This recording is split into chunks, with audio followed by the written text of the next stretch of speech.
Have you ever met a really intelligent person who didn't really know how smart they were?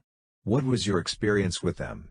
I had a kid in my class that never took anything seriously, skipped class, brought alcohol to class and did numerous other things. You name it, he probably did it. But man, that MF knew his shit whenever he paid attention.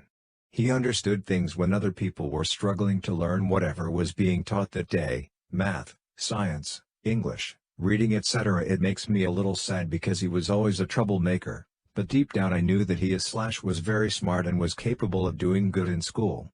He just never chose to do it, or generally just didn't care. I'd get this point. I think he got involved with the wrong crowd early on, unfortunately. What's a secret you won't share with anyone in person, but you are willing to share anonymously? I'm the reason my cousin is mentally handicapped. What terrifying confession has someone told you while intoxicated?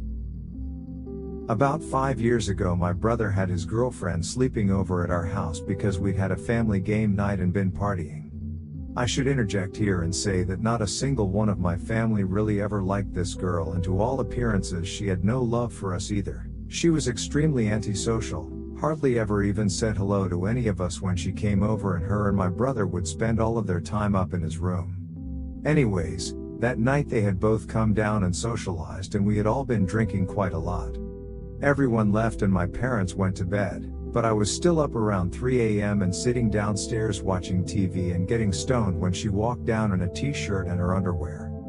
She walked out to the kitchen like it was nothing, and I got a good glimpse of a thigh as she walked by and saw a long row of 1-inch marks down the length of the thigh. I thought for sure she'd hurry back up as soon as she was done in the kitchen, but to my surprise she plopped down on the floor and started talking like we were good friends. I got an earful to be sure, but the most shocking things I heard were that one of her uncles had raped her when she was 11 or 12 and others had molested her, and she'd been self-harming since. She was around 22 at the time of the conversation, so about 10 years worth of self-harm. She showed me all of the scars she had, down her thigh and her arms. She also said that since she had started dating my brother she hadn't harmed herself and was happy. I realized that her being antisocial had nothing to do with us and was as nice as possible to her from then on. They did break up later, but I'll always remember that little convo. Today I fucked up by buying everyone an Ancestry DNA kit and ruining Christmas. Earlier this year, Ancestry DNA had a sale on their kit. I thought it would be a great gift idea, so I bought 6 of them for Christmas presents. Today my family got together to exchange presents for our Christmas Eve tradition, and I gave my mom, dad, brother, and 2 sisters each a kit. As soon as everyone opened their gift at the same time, my mom started freaking out. She told us how she didn't want us taking them because they had unsafe chemicals. We explained to her how there were actually no chemicals, but we could tell she was still flustered. Later she started trying to convince us that only one of us kids need to take it since we will all have the same results, and to resell extra kits to save money. Fast forward, our parents have been fighting upstairs for the past hour, and we are downstairs trying to figure out who has a different dad. What is a lie you have told, that has gotten so ridiculously out of hand that you've had to keep building on it and is now a part of your life? I'm the kind of person that always leaves my shoes tied and just slips them on. I'm dating this girl for a couple months and then one day my shoe gets untied, but I'm too lazy to retie it. It really bothers her and she insists on me tying it. I really don't want to bend over and do it for some reason. It was around the time when Liam Neeson got his shoe tied by Olivia Wilde and I was crazy jealous because I really liked Olivia Wilde since watching House. She eventually asks me, "Don't you know how to tie your shoes?" In my head I'm seeing Liam Neeson getting his shoes tied by Olivia Wilde and how badass it looks, so I say no. I never learned how. You can't tell anyone. To this day, when my shoe gets untied in public she will pull me off to the side away from other people and secretly tie my shoe. For some reason it makes her happy and it's the sweetest thing ever. I can't understand how she would even tolerate a grown man who doesn't know how to tie his own shoe. I'll never be Liam Neeson cool, but I've found my Olivia Wilde. What is a lie you have told, that has gotten so ridiculously out of hand that you've had to keep building on it and is now a part of your life? I'm the kind of person that always leaves my shoes tied and just slips them on. I'm dating this girl for a couple months and then one day my shoe gets untied, but I'm too lazy to retie it. It really bothers her and she insists on me tying it. I really don't want to bend over and do it for some reason. It was around the time when Liam Neeson got his shoe tied by Olivia Wilde and I was crazy jealous because I really liked Olivia Wilde since watching House. She eventually asks me, don't you know how to tie your shoes? In my head I'm seeing Liam Neeson getting his shoes tied by Olivia Wilde and how badass it looks, so I say no. I never learned how. You can't tell anyone. To this day, when my shoe gets untied in public she will pull me off to the side away from other people and secretly tie my shoe. For some reason it makes her happy and it's the sweetest thing ever. I can't understand how she would even tolerate a grown man who doesn't know how to tie his own shoe. I'll never be Liam Neeson cool, but I've found my Olivia Wilde. Redditors that have gone on Tinder dates, what was your worst and weirdest experiences? So, I found a cool chick. She was into cars, into guns, drank and cussed like a sailor, looked great, she had the sexy resting bitch face. I was so ready to smash. Well, she hits me up and says she's going to a car meet and was gonna pick me up. I was so down for that. So she texts me saying, hey, I'm outside. So I run out and I see her in her car, walk up and say what's up, and that's when it hit me. This bitch has the angles, good fucking god. She had saddlebags hanging over the seat of her car. This bitch was enormous. So I played it cool. I asked her, hey, want anything to drink before we head out? She says sure. So I run in and grab my roommate and say, bro, I fucked up bad. I need a call, like a level 10. Mom had a heart attack, dad had a stroke. Your brother's in jail again, but for murder this time, and it was your job to keep him out. He laughs his fucking ass off. So I go back out to the car, go to the car wash, and I got the call and I put him on speaker. Bro, my brother's in jail again. My mom is gonna kill me. My dad is never going to talk to me again. And my brother's in jail in Nag's Head for first-degree murder. I play along like, oh fuck it man, we need to get there and get a bail bond. This is where it gets good. No man, it's cool. Sobbing. I'm just gonna hit the bottle and pull the trigger. She heard that we jump in the car. I'm doing my best to act panicked, and we get to the house and we both run in and there's my roommate. Empty bottle of Jack on the ground and a half-full bottle of Jameson tilted up and pressed to his lips and an unloaded handgun to his head, screaming, if you take one more step I'm gonna blow my brains out. And she fucking bolted out the door and took off. Always have a bro for an SOS or a level 10 emergency. I'm putting my extremely profoundly disabled 7-year-old into a residential facility so I can forget he exists. I'm not sorry. I can't tell anyone this, even my therapist. Lambaste me if you wanna, and maybe I even deserve it. I only ask what you would do if you were in my situation. Not what you think people should do. What you would really do. I'm a single mom of 2 boys. 12 and 7. My husband passed away 3 years ago in a work accident. A very large portion of me believe it was a suicide. I can't see him ever making the mistake he made that caused his death, and he had taken an action just before that which ensured his co-workers weren't in the room. I fully believe he killed himself because of our younger son, and no one will ever change my mind. We were told when I was pregnant that he would have Down syndrome. We could handle that. Even if it was severe. It turned out he has a chromosome deletion. His disorder is kind of rare, so I won't post which specific one, but suffice to say he'll never be anything more than he is now or has ever been. And what he is nothing. He doesn't appear to have any awareness and never has. His eyes are locked in one position. He doesn't respond to noise, touch, or pain. He is total care. He is capable of nothing. He is tube-fed and on oxygen. He is in diapers and will be forever. He makes no sounds, no attempts to communicate. He never even really cried as a baby. He has never made an attempt to interact with anyone or his environment. I'm not upset because I got a special needs imperfect child.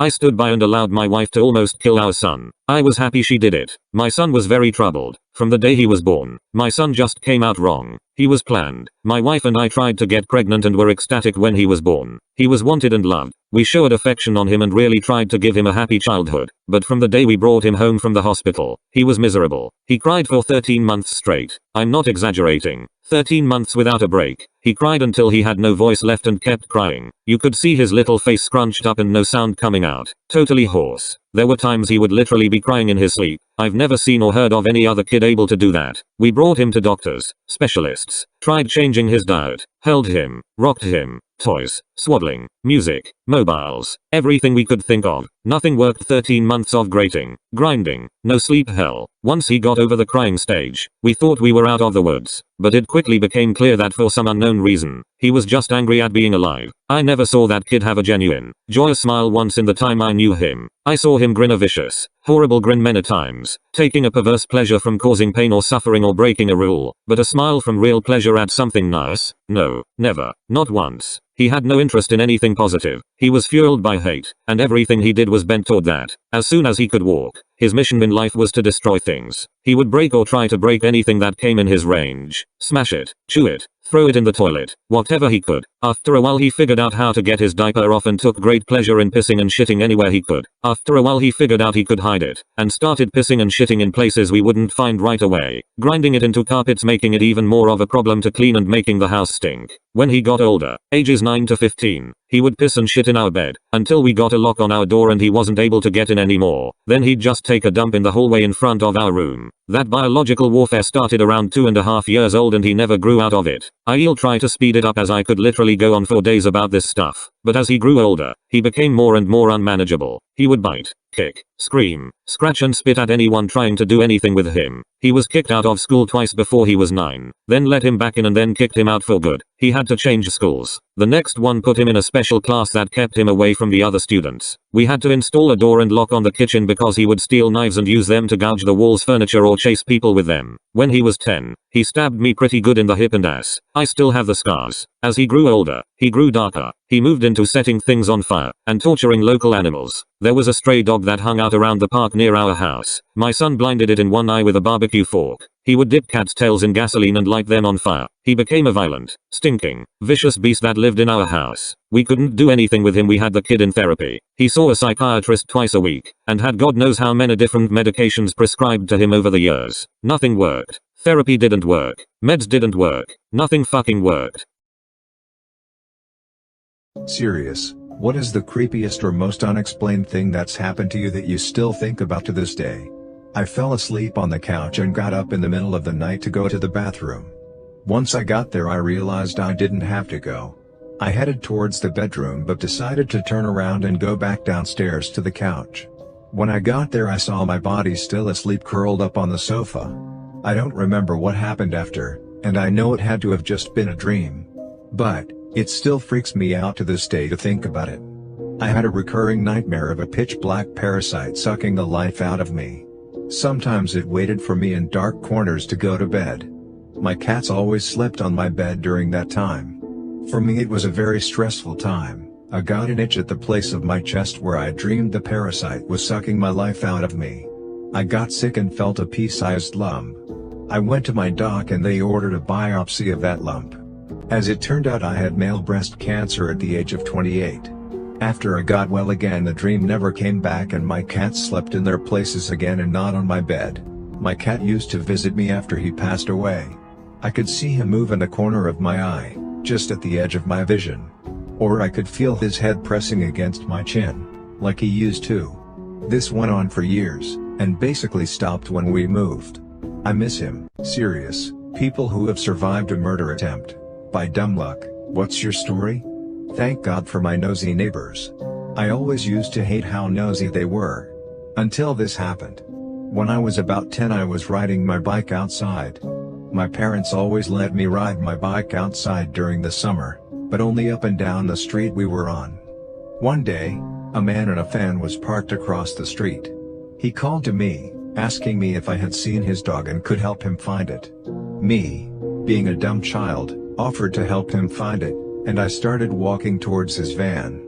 My neighbor, an older white lady, came bolting out of her house hooting and yelling, telling the guy to back off.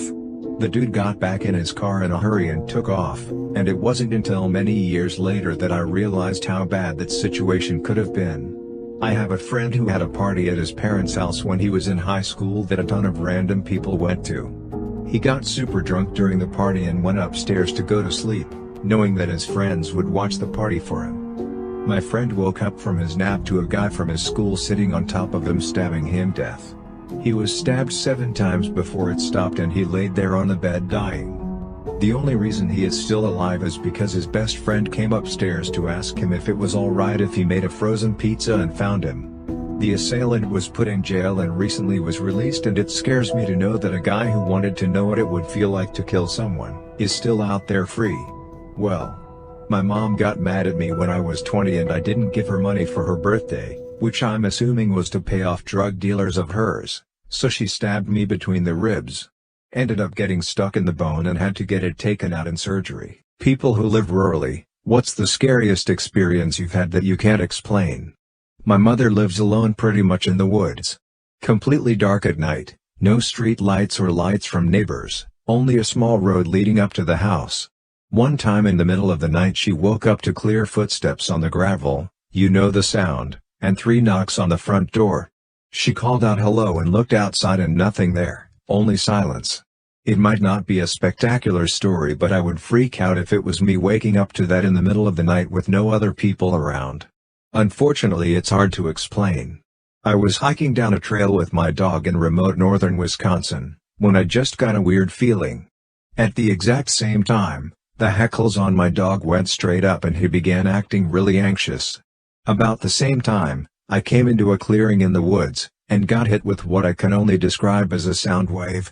It was like someone was blasting a subwoofer right next to me, but there was nothing around. The nearest road was maybe a mile away. Something told me to get the fuck out of there. So I quickly turned around and hiked as quickly as possible the rest of the way back. I didn't hear the bass sound after I left the clearing, but I still felt like something was following me. What is the strangest mystery that is still unsolved? The lost A-bomb off the coast of America, which the US government said not to worry about in the 50s and tried to cover up, was dumped in the ocean in an aviation accident, and it's still lost to this day. 100x more powerful than what was dropped in Japan. This dude got lost in the catacombs, and they found camera footage of his journey, but at some point he drops the camera and just starts to run. As far as I know, nobody has found out WTF happened to him. The Miyazawa family. Just listen to the Case File podcast on this and it has my mind blown. Someone entered the family home around 11:30 p.m., killed everyone, ate some ice cream, took a nap, pooped and didn't flush, changed clothes and left like 8 hours after the crime. 20 years on and we don't know who or why. What happened to Brian Schaffer? This happened in my hometown. This med student went to a bar with friends and then fully disappeared off the face of the earth. Serious. What are some seemingly normal images with disturbing backstories? This photo before the Omagh bombing in Northern Ireland. Almost immediately after this photo was taken, a bomb was set off in the red car beside the boy on his dad's shoulders. The father and child survived miraculously, but the photographer and 28 others died, while around 220 were injured. This picture taken of David A. Johnston 13 hours before the eruption of Mount St. Helens in 1980. His last words were over radio: Vancouver, Vancouver, this is it. Before going silent and his remains never found. This guy took a picture of a bear while in the woods. Shortly after he took that photo he was killed by that same bear. Ayano Takumasu, a person in a red sweater in the background, lost her footing while posing for a picture and fell into Niagara Falls. Mark Jackson's basketball card. In the background are the Menendez brothers sitting courtside after they killed their parents. It's the last picture taken of 18-year-old Jolie Callan by her ex-boyfriend before he shot her twice in the head and pushed her body off the cliff. People who take walks at night, what's the scariest thing you've seen? There was one night where a car stopped up the road, a girl got out, yelled for help, then got back in and they drove off. I have no idea if it was serious or not, considering she got right back in the car. One time I turned around to see what was behind me just out of intuition, and I saw someone step behind a tree rather quickly and try to hide from me. I stood there for a second to confirm this, then I speed walked home. Effing creepy. Dead body on the side of the street with a sign around its neck saying "I'm a cell phone thief, don't be like me." This was maybe 20 years ago in Manila, Philippines. I once saw tiny hands reaching out of a sewer grate. Took me a minute before I realized it was a raccoon. What is the scariest, creepiest theory you know about? Okay, this one is rough, so please bear with me. So the common time travel question is, would you go back and kill baby Hitler? Well, imagine if that was you. To us in the current timeline you would be a hero that killed someone truly evil before they had chance to corrupt or endanger anyone, but to the people of the time you were a monster, a baby killer. They couldn't exactly explain to people, I was sent from the future to kill this baby to save hundreds of millions of lives. No one would believe him and would just assume he was some nutcase, or maybe they're not allowed to tell anyone as per the agreement with the future government? It makes you wonder all the people through time that have been called monsters for killing babies. What if they were just heroes from the future saving us all? They couldn't tell anyone either? This isn't a theory, but I just think it's cool. You know how movies and shows always have this ancient alien race that came way before us, and were the new species? Well, technically, Most likely that's wrong. We are near the beginning of the universe. If the universe was a person, we would literally barely be a cell, not even formed.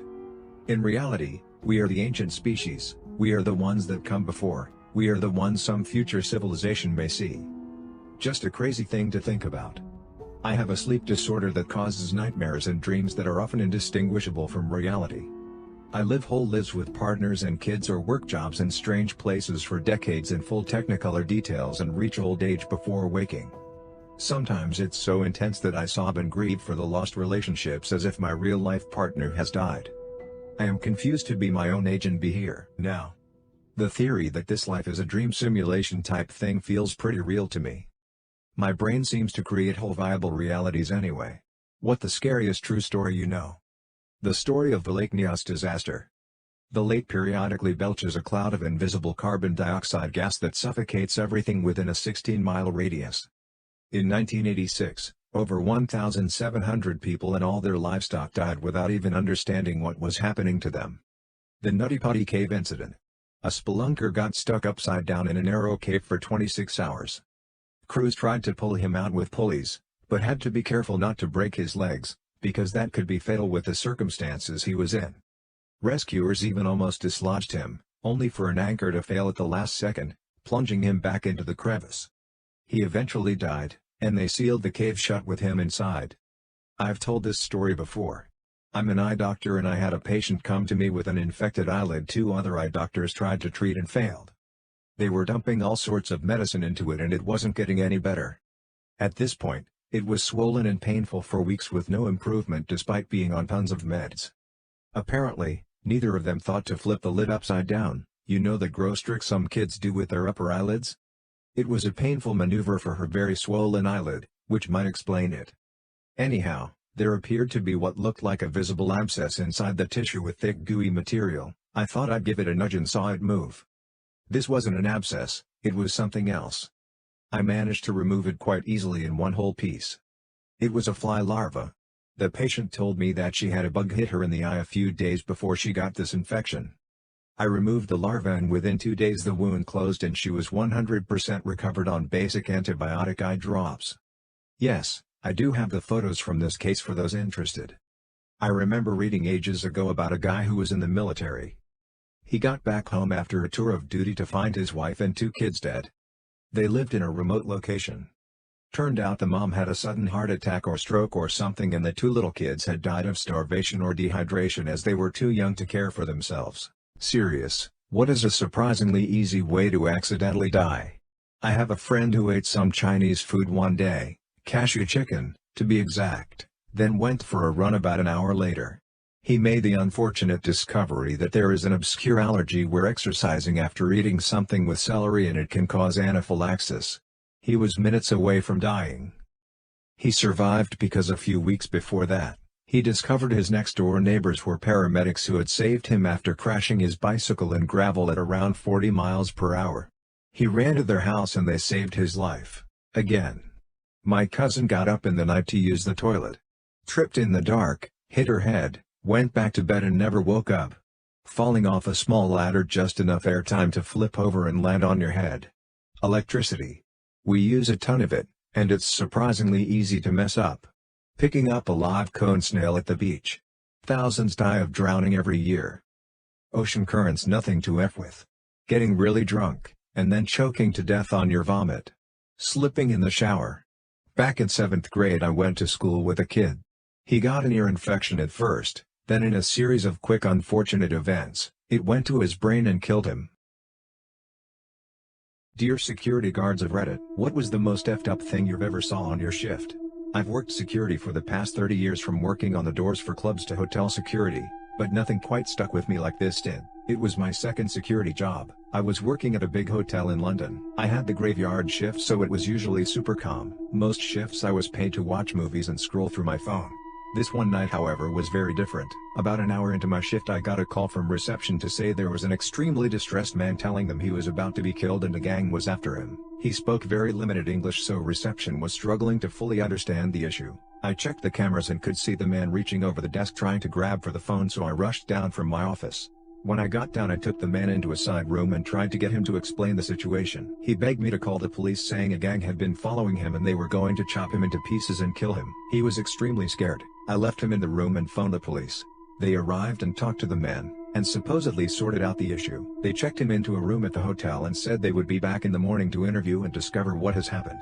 I took the man up to his room and left him there. The man stayed in his room all night and no one bothered him. It was about 30 minutes before my shift finished, so I thought I would go knock on his room to make sure he was okay before I left.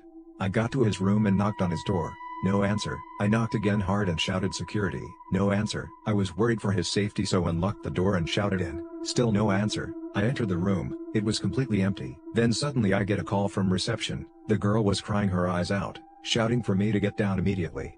I ran down the stairs as quick as I could. When I got to the bottom I could see the man stood in the middle of the hotel lobby carrying a fire extinguisher covered in blood. He was also covered in blood but looked to have no injuries. There was a trail of blood splats leading from him to the first lift. I immediately radioed into the police as an emergency. I kept my distance but shouted at the man to explain what had happened. He told me they had come for him and he had to defend himself. The police soon arrived. As soon as they did, the man surrendered himself and he was handcuffed and put into a police van. It was now safe for me to cross over the lobby, so I went and had a look inside the lift. Inside were two men, their faces so damaged they barely looked human. The lift was covered in blood, as if it had been painted red. It was an awful sight. He had hit them so hard with the extinguisher he had caved their faces in.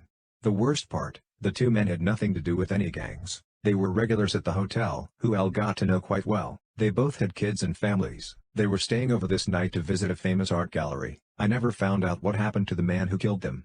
What would be the scariest message humanity could receive from outer space? Stop transmitting, they will hear you.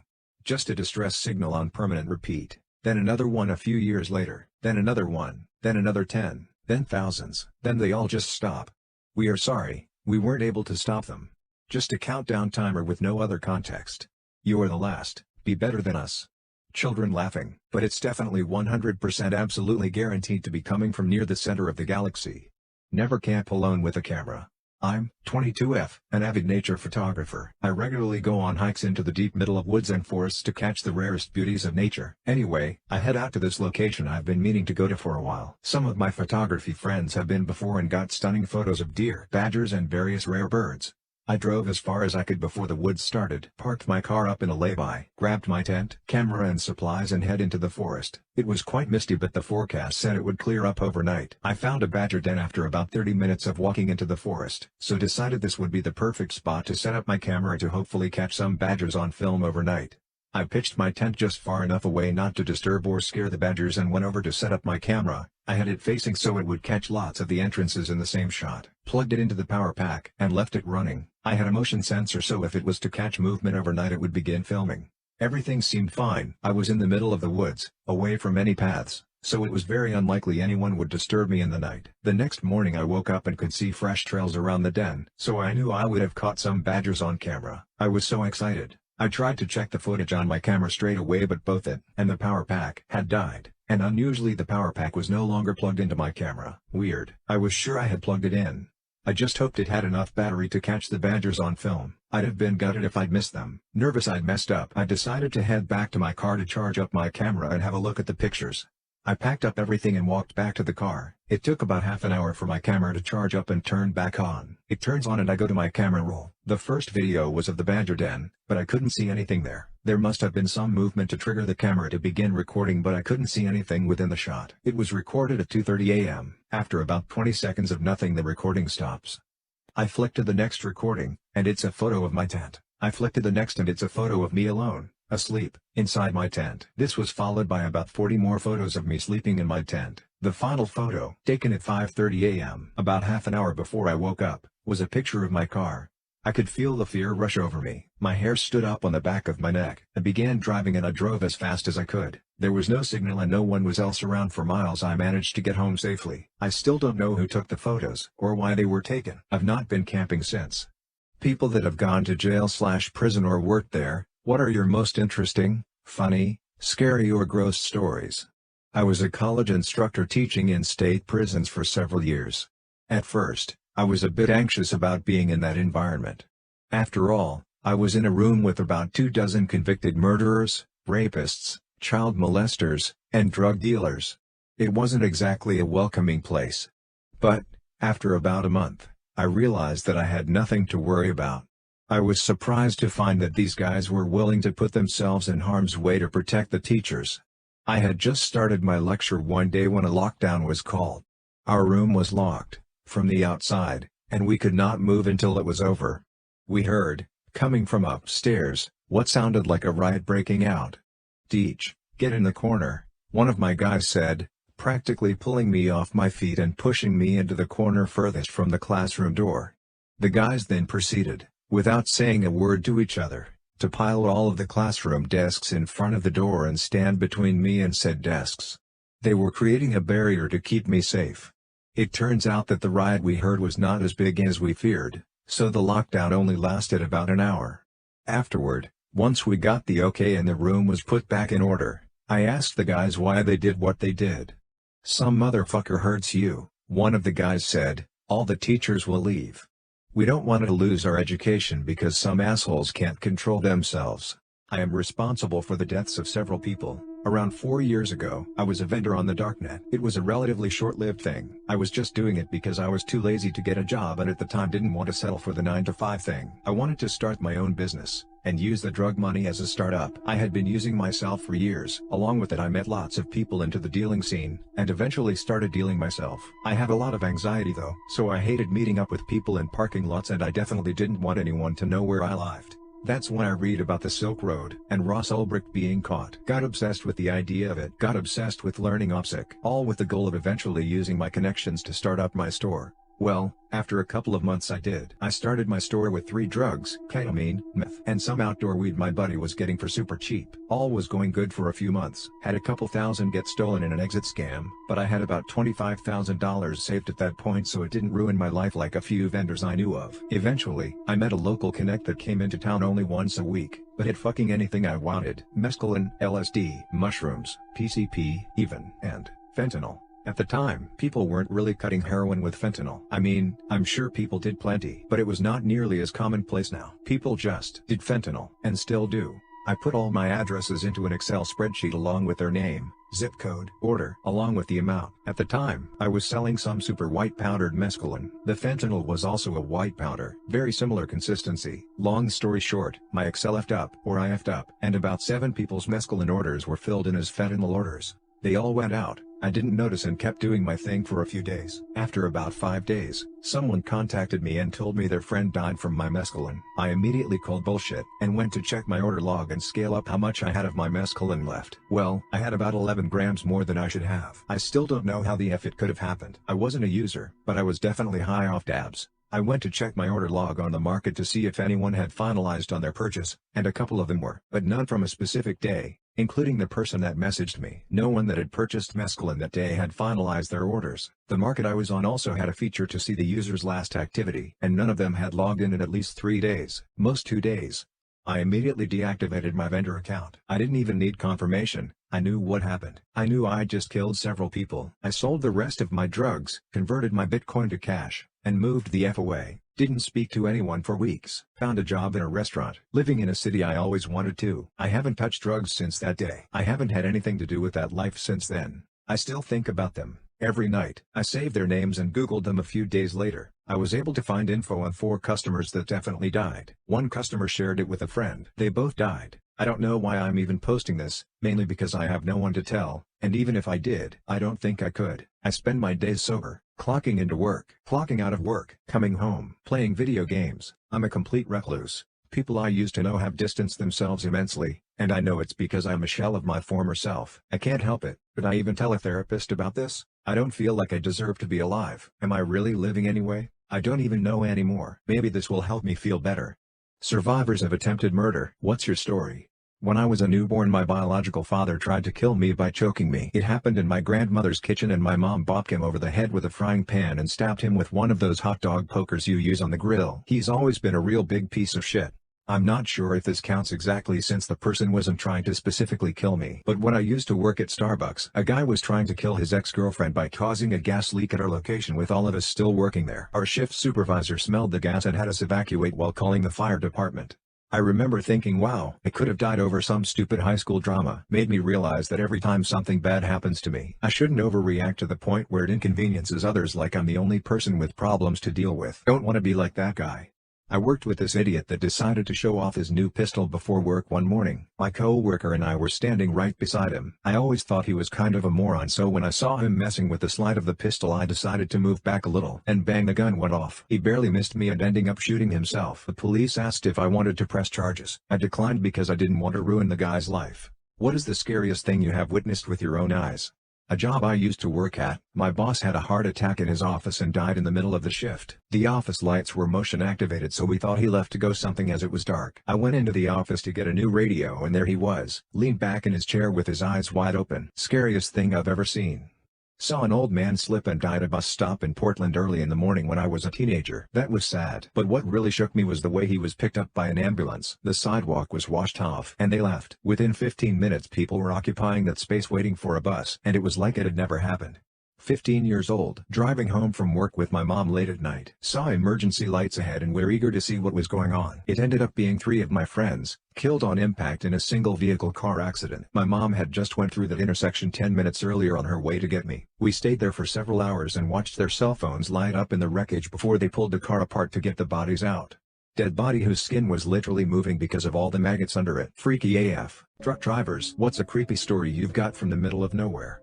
Parked off an exit ramp at about 3 a.m. for my 10-hour. The moon was full and high, and I spotted an unmistakably human figure in a nearby cut cornfield. A little spooky, but I just wrote it off as an old-timer putting up a scarecrow for the grandkids.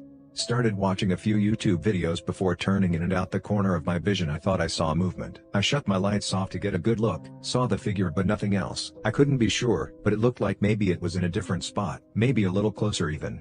I was definitely feeling a bit spooked. Highway was devoid of anyone besides a car passing every 10 minutes or so. I didn't want to, but I had to jump out to pee. I considered a bottle, but I told myself I was being childish. I took a look at the figure and it was right where I figured it should be. I hop out, walk between my truck and trailer and start leaking. Every fiber of my being wanted to look. I told myself again I was being foolish, but I couldn't help it. I looked out. The field was empty, the figure wasn't there. My stomach dropped. I pinched off and jumped back in. I took off down the highway, didn't give one shit about a violation. Stopped 40 minutes up the road at a well-lit and very full loves. Haven't stopped on a ramp since. Ex-prisoners of Reddit, what are your horror stories, things you wish you could unsee, and how did you cope with it while locked up? The story my uncle told is he was in a cell with like 16 guys. Occasionally the guards would open the door, spray a bunch of pepper spray, close the door, put on gas masks and then come in swinging batons. In some county jails they have 190 degrees water taps. They're there so inmates can make oatmeal, soup, or coffee without a microwave or any kitchen appliances. Well, sometimes when there were fights, you would see an inmate fill a cup with 190 degrees water and a glob full of Vaseline. Then he would throw it on his opponent. Watching that will stick with me for a while. Mainly the terrible scream the man made as the Vaseline stuck to his face. He was taken to medical right after that. He had third-degree burns all over his face and hands. The sound of a guy getting locksocked by several other inmates. What's the creepiest thing that's happened when you were camping or alone? Solo camping for the first time. Intense struggling to sleep and all of a sudden hear what sounds like a demon screaming and beating its chest. Then another one. Then another one. Turns out koalas make effing blood-curdlingly horrible noises at night. Wish I knew. I used to sleepwalk when I was younger but only really found out the first year I went away for summer camp. I would shower at night and go to bed clean, but wake up with mud completely caked up to my knees and no clue. Didn't happen to me, but not long ago. Maybe 3 months ago, I was camping and awoke to a family near me whose child had been abducted in dead set middle of the night. Major search operation underwent, and after 3 weeks or so, I think, the child was found alive and well. Needless to say, we'll never camp at that spot again. What is your scariest home alone story? The other night I'm asleep in my apartment. I hear my front door open but just figure it's my sister coming over to crash on my couch because she got in a fight with her boyfriend. Happens sort of regularly. She's the only one with a key to my apartment. I heard her moving around and figured she was just getting settled and making something to eat. I go back to sleep and think nothing of it. Wake up the next morning for work and she's not there. Weird since it was 5 a.m. So I text and ask if she came over. She says no. I check my doors and the door to the outside I rarely use was left unlocked. TV picture froze, loud buzz, and a loud voice screamed "I hate you, and then I'll kill you." It sounded like a woman whose local cords were tearing from how hard she was yelling it. Then the TV reset. Serious. Redditors who were almost murdered. What's your story? I was working at a gas station. It was at night and slow, so I was sitting in the office watching TV. All of a sudden, one guy comes in behind me. Another guy comes in front of me. Guy in front says, "Don't get up." I give him the wad of cash from my breast pocket, and then the money from my front pocket. They rush out back into the darkness. I stay put, just like the guy said. Then I call the owner. A car pulls up to get gas. I tell them they need to pay by credit card or exact change because I just got robbed. Then I reach up to touch my neck. It was bloody. The guy in back was holding a knife to my throat.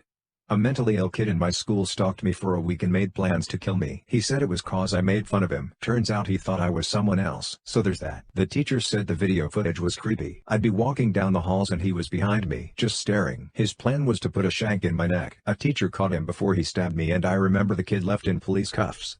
Serious. Ex-prisoners of Reddit. Who was the most evil person there? And what did they do that was so bad?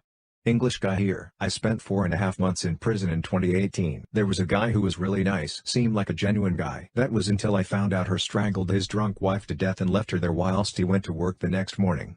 My friend's dad was a volunteer chaplain taking care of prisoners' religious needs at the county jail. He came into our criminal justice class to talk about working at a jail. He told us that the most evil people at a jail are the ones that show no remorse for their actions. He saw the guy that killed the foreign exchange student that attended the University of Utah, and he told us that the guy didn't seem to care at all. He was calm about everything. Heard a story that some inmates would put broken glass in their feces and throw it at CO's faces, so when they would wipe the stuff away from their eyes, the glass cuts them. One of the women on my wing cut up her lover and put his body parts in an empty TV box, then put the TV box on his mother's doorstep. What are some good unethical life hacks? Buy the cheapest tickets available for a sporting event. Once inside, check Ticketmaster and StubHub for better seats that didn't sell and go sit there. Whenever buying something online, try using the coupon code military. Many sites have a military discount and don't require any proof of military service. I have seen up to 30% off with this coupon code. If you plan on going to prison, learn to cut hair. Barbers are greatly appreciated by other inmates and you'll likely be spared when it comes to prison violence. Need friends? Create an attractive fake Tinder profile of the opposite sex. Start leading on a bunch of people. Arrange a date with all of them on the same time, same place. Show up as well. Announce that they must have pulled a prank on all of you and suggest you all go drinking together. If you are a small business owner with a significant competitor, hire homeless people to bother their customers. If you're stuck on an annoying call, put your phone on airplane mode instead of just hanging up. The other person will see call failed instead of call ended. Send a wedding invite to every billionaire you can find an address for, as there's a good chance their assistants just send you a gift without ever confirming who you are or if their boss knows you. Get a new student ID just before leaving school to enjoy a student discount for years after graduating. If you need to lie about something, include an embarrassing unnecessary detail. After all, why would you intentionally lie to make yourself look bad? Want to eavesdrop on someone? AirPods have a live listen feature that turns your iPhone into a microphone. Leave your phone charging in the room you want to snoop in on and listen in remotely.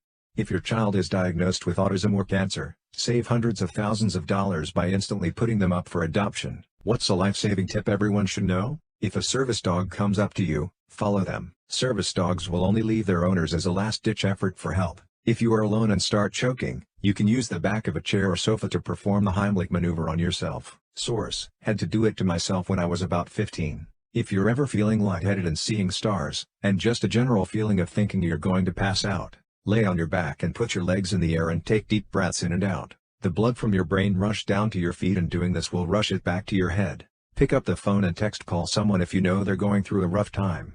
Learn how to stay calm, breathe and assess situations. This will help in so many future surprise situations. Be aware of your surroundings, exits, bathrooms and where medical fire kits, where landline phones are if they are around. If you think you're being followed, turn right 4 times. Since you'll get to the same place, they shouldn't be following you anymore. If they do, you might be in trouble. Since it's a common warning that you shouldn't go home when you think someone is following you, the smartest is to go to a police station. If you get stabbed, do everything in your power to keep the knife in. The knife is acting as a makeshift seal and it's the only thing keeping you from bleeding out. Keep it in and get to a hospital immediately. Never let an attacker take you to a secondary location. A person who is drowning doesn't look like people drowning on TV. When someone is drowning, they rarely cry out, can't wave their arms around, and will often just bob sink at the surface for a very little while, often gasping, before submerging. Don't expect it to look like the movies when you're keeping an eye on swimmers. What makes you sad always? Growing up and watching your parents get old. Like WTF, I'm the one that's supposed to be growing up. You're meant to stay the same. Seeing someone disappointed in me. It's the same look in their eyes. Sometimes I get really excited when I'm telling someone about a subject I love when my brain suddenly gives me this irrationally strong feeling that I'm just annoying the other person by talking at all. Then I usually just go quiet and don't want to talk or be around that person anymore.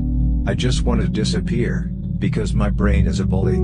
That there will be a time I pet my dog for the last time. Males of Reddit, what are some guy tips you think every man should know? Don't underestimate the power of smelling good. It's easier to stay in shape than to get in shape. Learn this the hard way as I am slowly starting to work out again.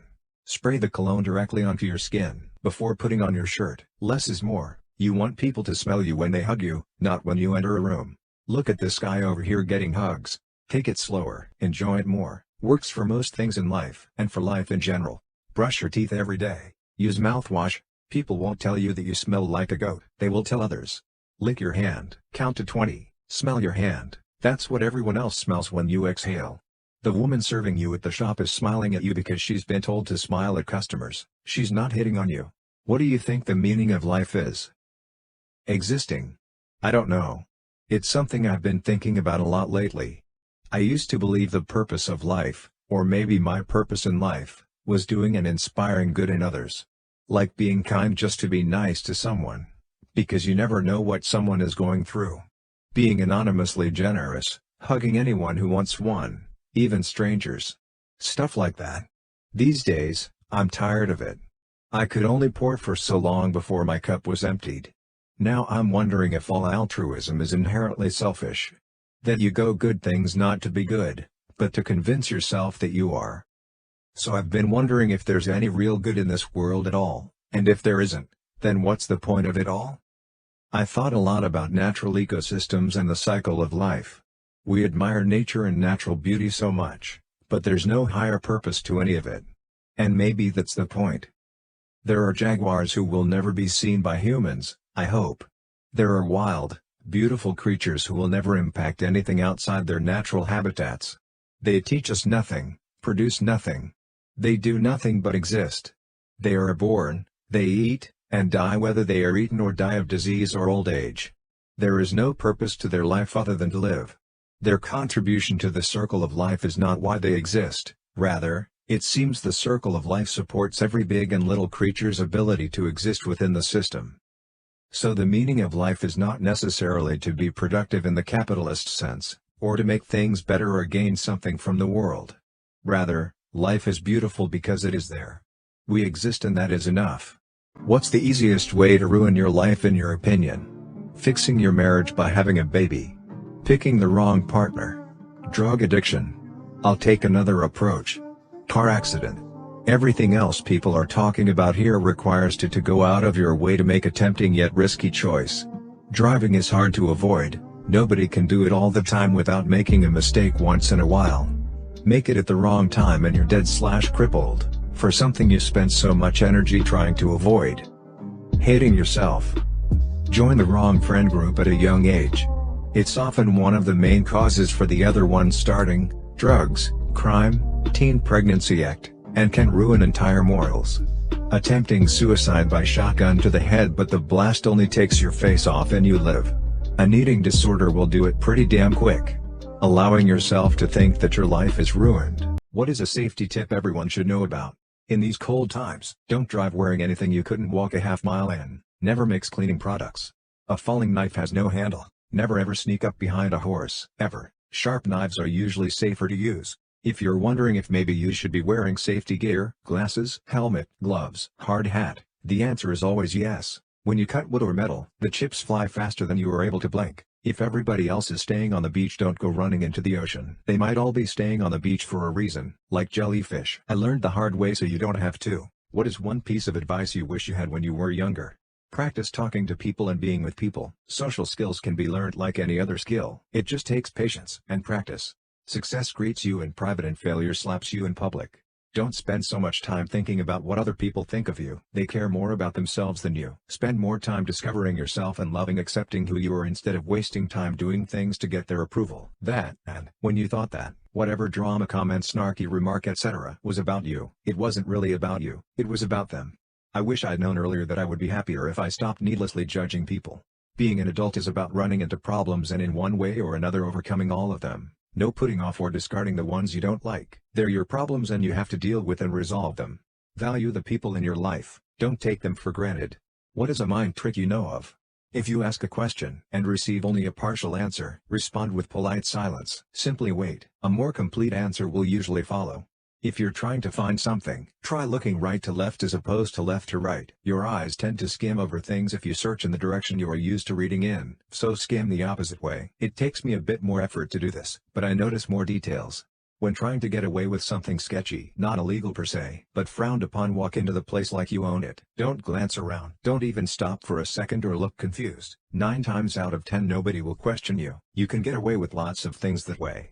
During a job interview, you want to keep eye contact with the person you're talking to. It makes you seem more alert and confident. Here's the trick. Every 5 or 10 seconds switch the eye you're looking at. It's such a small motion that the other person can't see it, but it makes your eyes look like they're sparkling, which makes you look very interested in what the other person is saying. Probably works for dating too. Go up to someone in a restaurant and tell them to close their eyes and picture a playing card. While they are doing this, eat as much of their food as you can and run away. What secret codes are all around us that only people in the know recognize? When I worked at a supermarket many years ago, we had code 12 which was called on the speakers if they saw a very attractive person in the store. The code would also say where, so, for example, code 12 bread. 437737 means herpes in online dating. I saw a profile of a girl saying she has 437,737 cats and thought, I'm sure that number has some significance. Apparently if a person puts that number in their profile it means they have herpes and they want to let people know without getting embarrassed. The Jeep wave. I rode in a Jeep for the first time a few weeks ago and got waved at a few times before I asked what was going on. When dealing with the Japanese, that will be very difficult means no. In Indonesia, whenever you're dealing with anyone working in the government, police officers, custom officers, airport security, etc., when they start talking about how strict the rules are or how they need to meet some sort of quota, that means they're expecting a big bribe. I tend to play dumb and go, oh, okay then, I guess I'll just have to throw this thing out, go to court, not bother getting this document. It's fun watching them panic and try to find a subtle way of asking for a bribe without saying they want a bribe. When you're on a Windows computer, Alt F4 will unlock the extra core, letting your computer run way faster. What is the most effective psychological trick you use? I work in an office. When people stop by my desk and refuse to leave me alone, I will get up and refill my water bottle while they are talking to me. Instead of walking back to my desk, I walk them to theirs. They instinctively will sit down. Then I just sever the convo and get back to work. My youngest, 4, got into the why phase a little while back. Read an article that said the best way to get them to stop was to ask them, I'm not sure. What do you think? It is a godsend. They answer their own question. You provide some feedback, sounds good to me. And they immediately move on. Effing awesome. To avoid workplace drama and be well liked is to just compliment people behind their back. In an argument, find something to agree on and push your main point. When somebody shy is speaking, if you look at them and nod your head, it encourages them to keep talking. Instead of asking, do you have any questions? I ask, what questions do you have? The first almost always results in silence, and the second lets people feel comfortable to ask questions. What's that one thing people in their 20s should definitely do before turning 30? Start doing mobility exercises and stretching. If you smoke cigarettes, quit. It's all shits and giggles when you're in your 20s, but it'll catch up to you way quicker than you think. If you quit now, your body still has time to heal much of the damage that has been done to it. Brush your damn teeth. Realize that your friend group from your early 20s will most likely look completely different by your later 20s and into your 30s, and that's okay. Other than investing, get your physical and mental health in order. Unlearn the life plan mindset. Sometimes, things change. You won't like your career that you majored in later like you do now. Or maybe you already started seeing the cons. But that's okay. Starting over isn't a bad thing. Life isn't a race. Don't compare your life to your cousin Johnny or your cousin Lily. They're already struggling with their parents' expectations. Also, if you can, move away from your parents. You'll be surprised by how much parents can influence their children's lives and their choices. If you're a guy who suspects you might go bald early because of genetics, try out some weird hairstyles. Well, if it works in your line of work. Get a faux hawk, cut some bangs like it's 70s, grow it out, braid it. You only have one head of hair, and when it's gone, it's gone. Start investing money. Add money to your retirement account. Even if it's $10, $100, $27.50. Whatever it is, Sock away a bit of money. Easiest way is to put it in an index fund. A mutual fund that follows some stock index like the S&P 500. When I was 22 or so, my friend's brother-in-law got a job at an investment company and so naturally trolled all my friends' friends for customers, including myself. Just to get him to stop talking, I agreed to invest in his funds a few hundred a month. After a few years, I stopped putting money into that fund. 30 years later, I took a look at that account, which I didn't add to, but just let sit around, and it had $250,000 in it, which I can't touch until retirement or else in current tax event. Uber drivers, what's the deepest secrets you've overheard in your car? Former Uber driver here, picked a girl up, a sweet girl from a bar on a Wednesday night, absolutely hammered. About 10 p.m., she got into my car, apologized for being so drunk and politely asked if we could just drive around a little while, with the windows down. I was prepping for a cleaning fee, trying to drive and pull a vomit bag out of the glove box, but no, she just did that airplane thing with one hand out the backseat window. She asked me if I had ever thought about dying, to which I replied, yeah, I guess so. That's when she told me that she had cancer. It was in her brain and it was too far gone to consider chemo. I remember my heart just pounding. She told me she was dying and she was going to be okay. Tonight she was celebrating with her work friends who threw her a going-away party. She told them she was taking a position abroad. I just didn't tell them that abroad was heaven. Jesus effing Christ. I turned off my app and cried my ass all the way home. My boyfriend's mom didn't realize she was on speakerphone while I was in the room. My boyfriend and I were making dinner together yesterday when his mom called. I'd cry, but we've always just had a thing where we automatically put our calls on speakerphone whenever we're together. This was never something we've explicitly talked about doing, we've just both always done it since we started dating, although sometimes it does lead to some awkward or at least interesting moments. So as usual, he put his mom on speaker, unbeknownst to her, and she goes, "Did you see my text?" BF, no? Her, well, what color of Mickey ears would she want so I can buy her some for our trip? They invited me to go on their Disneyland trip with them in a few weeks. BF, glancing over at me, grinning, either yellow or pink. She then continues by asking about our plans with his sisters and if a certain ring would be ready by the time of the trip. BF, hey mom, I gotta call you back later, I'm in the middle of dinner. Love ya. It's such a simple but sweet gesture that she thought to get me something for their trip to Disneyland even though they're already paying for everything. I can't stop smiling just thinking about it. I'm going to be marrying into an amazing family soon, and I just had to get it off my chest how ecstatic I am. What is the most disturbing thing you've witnessed during school on school grounds? We had a student who just came in from Nigeria. One day some kid pulled the fire alarm for kicks, and after the count we noticed the Nigerian kid wasn't outside. So we started looking all over the school. The police were called and hours passed, still no luck. Towards the end of the day someone heard whimpering out of a very small space behind the Coke machine. We took a look and there he was, curled up with tears rolling down his face, shaking uncontrollably. A teacher reached out but he would push further back. Finally he was coached out and taken to the principal's office. As it turns out, the fire alarm was the same as the one used to alert his community of an incoming gang attack, which often meant ethnic cleansing. The boy was a refugee and had not parents. I can only imagine the horrors the child has seen to react that way to an alarm. That experience has stuck with me my whole life and serves as a reminder of just how good we have it in Canada. People who knew murderers. When did you know something was off? The murderer I know was more of an acquaintance or casual friend. He lived down the hall from me and we hung out sometimes, but not like just the two of us. Still, we'd chill at each other's place regularly. I passed him one day in the stairwell and I said hi. He said hi back but called me by the wrong name. He was really distracted and kind of awkward. He didn't make eye contact and kept moving. I remember thinking maybe we don't know each other as well as I thought. Later he was playing Nintendo. Yeah, my N64. This was a while ago, with my roommate when I came home. He apologized and said his mind was elsewhere. A couple days later there are cops all over the building, interviewing people and searching his place. They'd found the guy's roommate with a bullet in the back of his head in an abandoned lot across town. The next day he confessed. What is the saddest thing you've ever seen? I have seen my husband cleaning my oldest son's eyeglasses. Every single time he cleans his own glasses, he cleans our son's at the same time. This is sad because our son passed away in April. The police gave us back his glasses with his things and we sat them on top of our microwave in the kitchen. We are trying to hold things together, but the grief is crippling. Just seeing my husband clean those glasses, well, it brings me to my knees. His quiet little act for our son. Anytime somebody walks out of the vet alone with an empty pet carrier, Seeing my older cousin bawling his eyes out, holding his 10-week-old son dead in his arms. When I was 22 I saw my dad cry for the first time ever, something about that just shakes me to my core.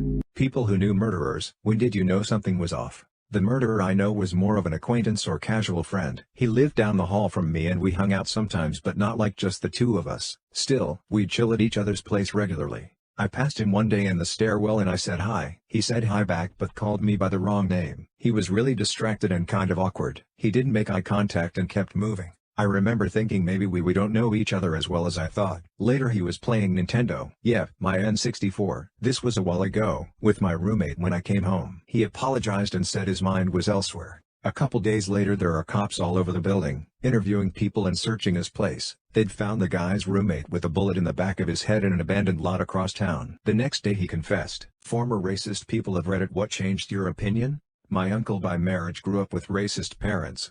But one day when he was 20, if I remember correctly, he fell asleep at the wheel after working a double shift and rolled off the side of the road into a ditch late one night. It was a country road in nowhere upstate New York and the only other person on the road at the time was a Puerto Rican man also getting off work. Pulled him from the car and drove to the nearest gas station to use the payphone, way before cell phones existed. My uncle survived thanks to that man. His car caught fire shortly after. My uncle was so touched by this man's kindness he vowed to help the man as much as could. Until my uncle's death from cancer in 2013 they remained friends. I remember hearing this story during Thanksgiving one year when I was younger and not really understanding what racism was. My husband and I have 6 children together. He got me nothing and did nothing for Mother's Day, again. I cooked dinner for the kids and calmly walked out. Nobody even noticed. I'm sitting in the parking lot of Mellow Mushroom crying and waiting for my large pizza with vegan cheese and I don't know what I'll do after that. He's a great dad and shows us all how much he loves us every day by working hard and going out of his way to do things for us. I don't know why birthdays, Mother's Days, and holidays are so hard for him, but it really bothers me that he never does anything. No cards, no gifts. I don't want this to bother me, but it does. I've talked myself out of being upset over it for 15 years and I guess I couldn't do it a 16th. What is something you've done purely out of the goodness of your heart, but have never told anyone? I was in my art class in high school and there was a girl who I didn't really know a few grades younger. I could tell she didn't have many friends but was really sweet. She was talking to me one day and told me her birthday was soon and that she was so excited. I decided to send her those balloons and whatnot you can get through the student store on her birthday, though she didn't know me very well so I didn't sign my name. It just so happened that the student store worker brought them in during our art class and I got to see her reaction. She lit up and kept telling us it had to have been her mom or her best friend who did it, and how she couldn't believe that someone got her something and she wouldn't stop smiling the whole rest of class. I never told her it was me. I was just happy she felt special. That was a pretty good day. What is a common myth about your country that is 100% false but many people still believe in it? Romania. Many people believe we have vampires. But in my 700 years of living here, I haven't even seen one. I asked my mates back in the castle and they also haven't seen any, and they've been around for longer than I. That the Irish are the biggest drunks in the world. Completely false and mean as we're only the second biggest drinker in the world but we hope to get first place next year. We're all sad. There's no sun. There's always snow. All Germans have some secret knowledge of the Second World War II they would love to share. I always found that interesting when I lived in London and ESP English people 40 plus would ask me of some first-hand experience of the war. Keep in mind that not even my parents were born at that time. Fact, we know the same as you do from history classes etc. I'm American but I lived in Egypt for a while. It's incredible that more than one American who wasn't a child asked me if I lived in a pyramid.